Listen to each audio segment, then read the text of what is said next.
Thanks for joining me here on Commentary Sunday, Episode 3, How the Media Puts a Spin on Preppers. So, do you believe, like I do, that the media in general and the movie industry, they find ways to kind of put down preppers, make them look like they're paranoid freaks? They might even go after survivalists as well, or people who like to go out in the bush, like bushcrafters, and enjoy the wild. That these are very uncivilized and very unruly people, possibly even dangerous to society. So I've compiled over the last few weeks, I've been taking notes of articles. I'm a really big news buff, and I read an extremely large amount of news and magazines. I personally get around 10 magazines a month. I also get lots of newspapers, either read online or in person. And so what I come up with is a large amount of data points and keywords that are used to basically to make inferences for us preppers. And unfortunately, though, I would say over 80% of the time, they are negative. And the other 20% are typically just neutral. There tends to be really no praise or no glorification of this lifestyle. Not that we would really need that, but there's no acknowledgement that we're doing something that is valuable and respectable. And it is part of a sequence of consequences that restores responsibility to the individual. And so what you see here are keywords, and I'll go down the list right now. Such as government-hating people, sovereign citizens, which is not a bad word, really. This is one of the newer kind of like neutral terms that I think that are not bad. But what they do, though, is actually they say that the person or prepper identifies as a sovereign citizen to law enforcement. That they say next to that, typically, this is a top domestic threat by law enforcement, these sovereign citizens. Wow. So I guess the more sovereign you want to be, or the more free, the more you're a threat to others around you in law enforcement. Okay.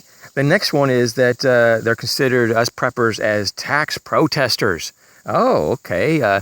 Well, with all due respect, don't you think some of the taxes are ridiculous? Do you really want to pay for abortions? Do you really want to pay for euthanasia or assisted suicide? Do you really want to pay for government programs that are inflated and bloated beyond belief?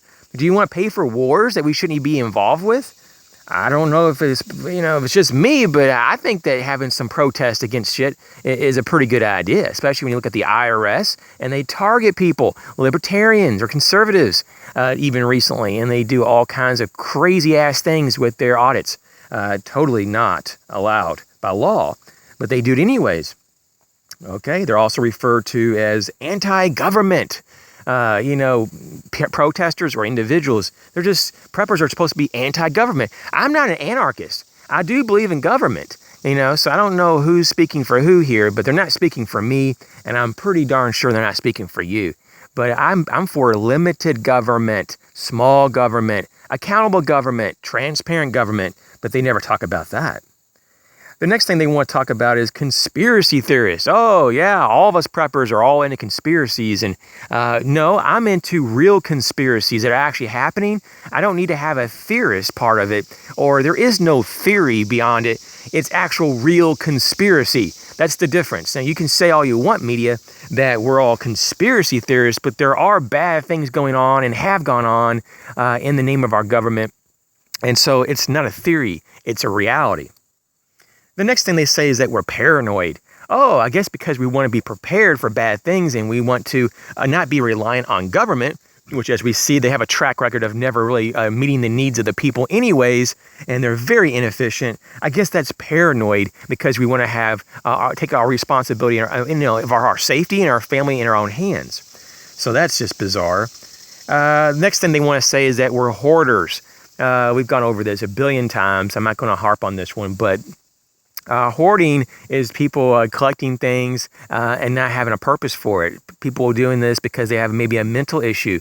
Prepping is not a mental issue. We don't have mental disorders. We have purpose for everything that we collect. Everything is accountable. Everything was planned and purchased typically with long-term vision and planning. So this idea that we just randomly, impulsively buy things, keep it in its bag, throw it in a closet, and never touch it is complete horse's ass type of talking. The next thing the media likes to say is that we're doomsday preppers, or they refer us to the whole cliche group of doomsday preppers. Doomsday preppers are probably a very small minority of preppers. I don't consider them the mainstay. They do not represent preppers in general. I am not a doomsday prepper. I think that most of us should not be doomsday preppers, or any of us really should not be doomsday preppers. Now, some people say, well, doesn't that include like world wars and things? It could be, but typically, a real prepper typically is someone who has general prepping for a handful of things, such as maybe weather issues in your area, down power lines. It could be a host of things. Maybe you lose your job and you just have a backup, a reserve of cash or supplies. These things are pretty much common sense. We don't have to go to extremes, and most of us don't. So we're not doomsday preppers. The next is we're sensationalist. We always take little things and little articles in the newspaper and we hype them up. And we make these big stories out of them. That Obama would never leave office. He's going to be a dictator until death and all this. We're not sensationalist. We just pay attention because we're just a little more aware than anybody else pretty much. And we kind of, we pay attention to these little subtle things, these little notes in the papers and in the chatter in the background. And we just simply talk about it. Something that a lot of other people don't do is called communication. Okay, the next thing that they say that we do is that we are upset with taxation and the Federal Reserve, and this is coming from more of a direct quote from here from a newspaper article. We are upset with taxation, Federal Reserve, and Obama's health care law. Well, we already talked about taxation, but I can tell you the Federal Reserve is a complete farce, completely illegitimate, has no accountability. They're controlled by central banks from other countries mostly, and they have nothing to do with our best interest as a country. And you can see how much they've watered down our currency in the last 100 years that they've been in power. I think they've been in power for roughly almost 101 years now, doing monetary policies for America, even though they're not even a part of America. They're not even part of our government structure. They're not even part of the U.S. government. So this Federal Reserve, which is not federal, is just watered down through inflation. It's a hidden tax, and that's why, compared to about 100 years ago, we are lucky if we almost have barely 2% of the buying powers we did with the same dollar as 100 years ago. So you can thank the Federal Reserve for that one. Obama's health care law. Yeah, I have a problem with that. That's just about as tyrannical as it gets, to force people to buy things, to go under a system that's it's just completely corrupt. They couldn't even get their own website going on for with the first year and a half or so. I mean, it's just complete bullshit. No, I don't think you should be making anybody do anything in particular, buy any product. And so the government is completely off the chain on this, and the chief justices that allowed all this, they're completely corrupt as well. And yes, I have a problem with them. So the next thing they say is that we are very suspicious people. I guess if you call suspicious just noticing the tyrannical bullshit that goes on around us and calling it out, if that's suspicious, wow, I guess I'm really, really suspicious because everything around me seems to be pretty much illegitimate, unconstitutional, and unlawful. And things like Hillary Clinton getting away with all that, perjury and lying constantly, all kinds of actions that are completely against the law, that violate all kind of federal codes and laws about releasing information to personal server and unsecured server, all this shit. Yeah, I'm suspicious about what's going on because there's a law of lawlessness going on. What the hell do you think? Another thing they say is that we're mentally ill. Oh, really?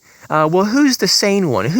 Give me an idea of who's supposed to be well. Who has the sound mind these days? Oh, you ultra left-wing liberal bull piece of shit that writes these articles putting us down and you don't even know us? I think you're the ill one. You're so mentally ill. You don't even recognize the true reality and what kind of tyranny and oppression that you support. I think you're not only just an idiot, but you probably are mentally ill. The next thing they want to call us is extremist.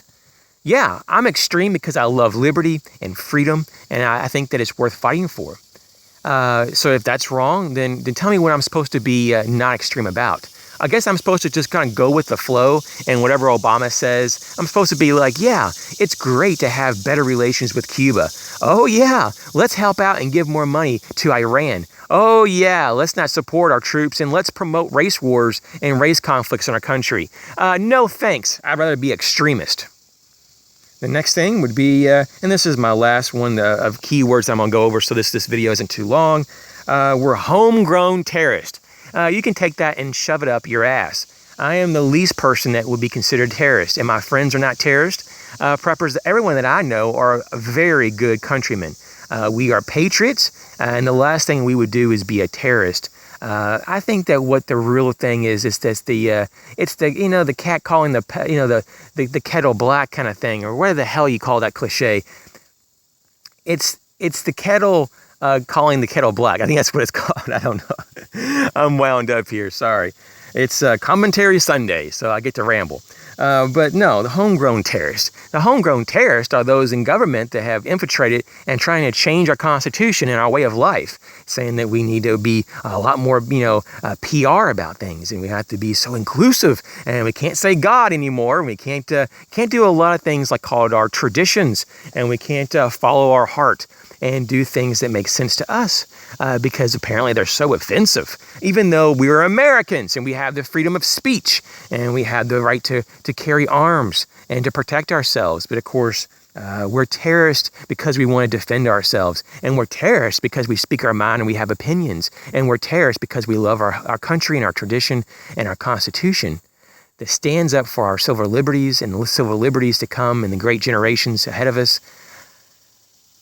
I'm fearful for our future, though. Our future generations are going to be in a world of hurt. They already are. The children growing up right now are so manipulated by propaganda in our public school systems. I personally know a lot of children that are in this school system. Things they say to me, I don't know what's going on, where they even get it from. It is very sad that people don't know our history and where we came from. And so, yes, it is true one day the patriots will be considered full-on terrorist, because what is considered normal will be tyrannical, and everything else will be in such high contrast. So freedom lovers, we're becoming a minority.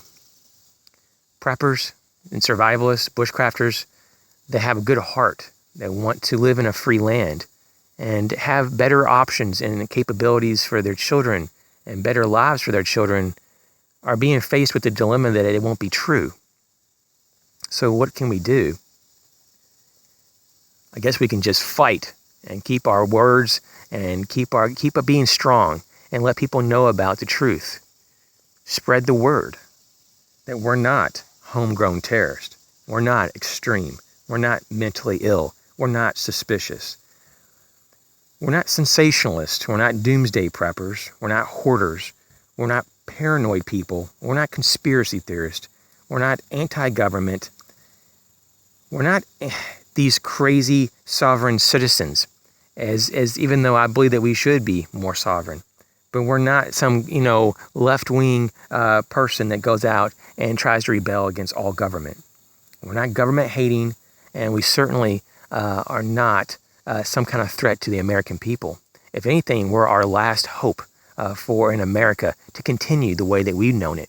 And that beautiful fact will only be known if we continue our lifestyles. So don't change who you are, and don't change what we do, because this is all that's pretty much left, the great vestibles of our country. And so with that, I wish you well, continue the American traditions, and I'll catch you soon.